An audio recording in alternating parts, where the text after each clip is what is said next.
What's up, everyone? Well, I've covered all three members individually, now let's talk about Team Dark as a whole. When I asked what you all think of Team Dark, why you like it so much, you all brought up valid reasons why this team is so special. Team Dark is a solid example of the found family trope, a group of misfits who form a trio together and become friends. Each member of Team Dark has a villainous element to them without actually being full-blown villains themselves. Shadow started out on a dark, vengeful path. Rouge was a superficial jewel thief, and Omega was a killer robot designed by Eggman. You can handpick parts of them to make them look evil, but down to the core, they're not bad people. These three have something in common, they can relate to each other, and they've got each other's backs. In a way, Team Dark is a mirrored version of Team Sonic. Team Sonic is upbeat and expressive about their friendship. Let's show them the real superpower of teamwork! We're with you until the end! Team Dark usually won't say that stuff, but they do feel it. They care about each other, they just don't talk about it. They have a more subtle sense of camaraderie. And something I love about this trio is that it benefits each member. Shadow lost his oldest friend. He lost faith in people. And after the events of Adventure 2, he can start over. So Rouge wakes him up and puts him in her circle of friends. Shadow will act like he doesn't care about these two, but deep down he does. The interesting thing about Shadow is, he never wants to be seen as vulnerable. He always keeps face, acting cool and confident. The part where Rouge puts his and Omega's hands together, he pulls his head away going, ugh, come on. But he doesn't pull his hand away. He likes where this is going, he likes these two. Rouge started out selfish, apathetic, like she was only looking out for herself. And again, the end of Adventure 2 changed her. Rouge can find something more important to her than jewels. Shadow and Omega, and maybe Knuckles, are the only people she can feel comfortable enough to be fully honest. Omega is a robot designed to destroy, but Rouge showed him he can also protect. Sonic Heroes made good use of Omega's body language. The part where Rouge acknowledges that Shadow can't remember anything, Omega looks at Shadow. When Rouge puts his and Shadow's hands together, his eyes open up.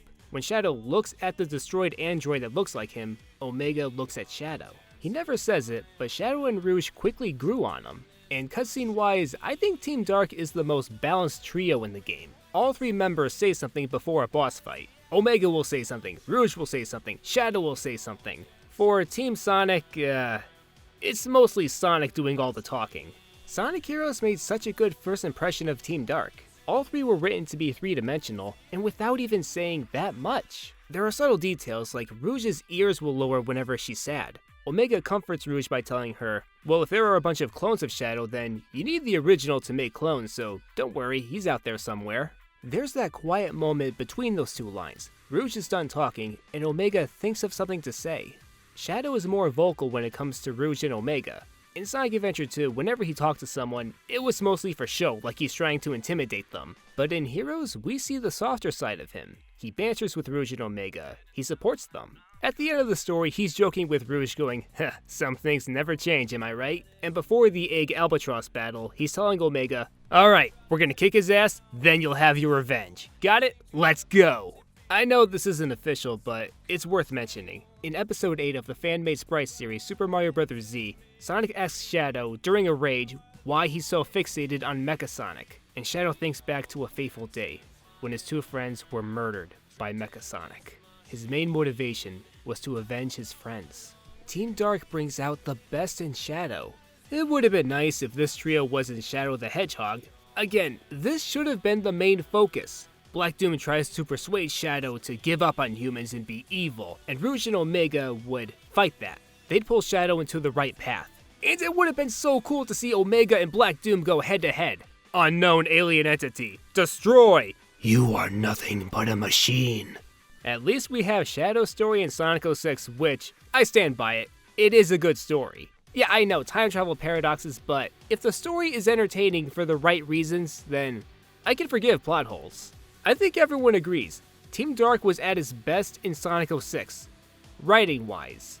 The key factor here? Mephiles. For all you future writers out there, if you want to strengthen the friendship between the lead characters, throw in an evil, powerful villain for them to fight. A common enemy can make for a big obstacle, and that can bring out the best of the protagonists. Mephiles is an entity of pure evil.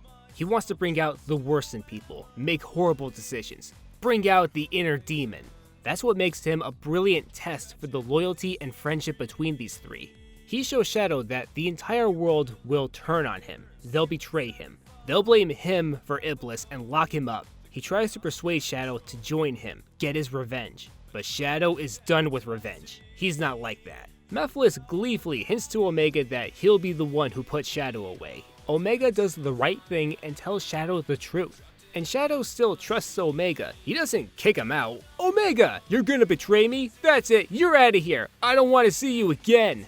I'm so glad they don't do that. Mephiles never directly interacted with Rouge, but she does have a moment that solidifies her friendship. She learns the harsh truth and swears she'll stay by Shadow's side. This moment in Wave Ocean is my second favorite in the game. I think you know what number 1 is.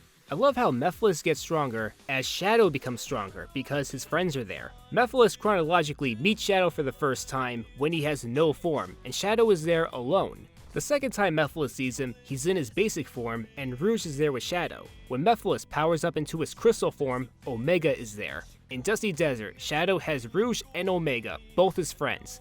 And Mephiles has 2 Chaos Emeralds, which he uses to power himself up, create multiple copies of himself. Mephiles is boasting that his power is limitless. Shadow has all the power he needs because he's standing by his friends. He exclaims that he'll keep on fighting even if the world turns on him, and he knows that Rouge and Omega have got his back. Shadow is stronger because he has Rouge and Omega with him. So no, Boom Shadow, having friends doesn't make you weak, it empowers you. And I think Team Dark is the strongest trio in this game. Have you noticed that this is the only campaign to end with all 3? Sonic's aquatic base does have Tails and Knuckles playable, but they're not in the final boss. Silver is never with both Blaze and Amy, but Shadow, Rouge, and Omega? After Wave Ocean, these 3 are inseparable. And they all talk to each other. Shadow talks to Rouge, Shadow talks to Omega, Rouge talks to Omega, Rouge talks to Shadow, Omega talks to Shadow, Omega talks to Rouge. I don't think Tails and Knuckles directly talk to each other. Blaze and Amy? No. Yeah, Team Dark has the strongest sense of camaraderie. And surely, the respectful Color Zero would continue Team Dark's journey.